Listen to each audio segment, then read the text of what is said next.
Sur le ministère, il y a quelques secrets, quelques vérités que plusieurs personnes ignorent. Plusieurs personnes ignorent sur le ministère.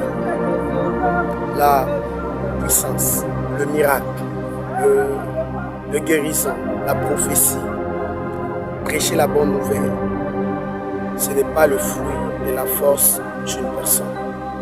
Tu peux gêner, tu peux entrer dans des retraites, tu peux tout ce que tu peux faire comme discipline, comme sacrifice.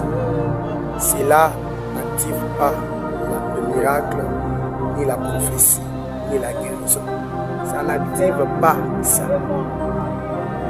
Si tu gênes, tu fais toutes ces choses, c'est justement une discipline qui permet à ce que ton corps soit assujetti et dominé par l'esprit. Mais toutes ces choses viennent par le Saint-Esprit. C'est pourquoi soyez amis du Saint-Esprit.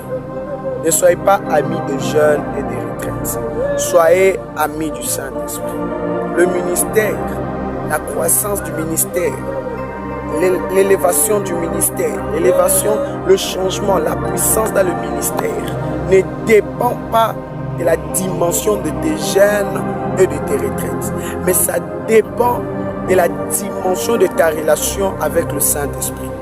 Tu peux faire beaucoup de discipline, beaucoup de jeûnes, mais si tu n'es pas ami du Saint-Esprit, si tu n'es pas dans l'intimité avec le Saint-Esprit, tu ne verras jamais la puissance, tu ne verras jamais le miracle, tu ne verras jamais, parce que Dieu ne fait pas de choses par mérite, mais il le fait par la grâce.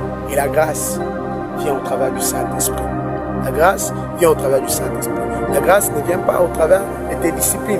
Parce que si tu veux servir Dieu par la puissance, dépendamment des jeunes et des retraites, ça veut dire que tu veux servir Dieu par la loi. Parce que la loi exige les forces physiques. Mais la grâce exige juste la présence du Saint-Esprit. Que Dieu te bénisse.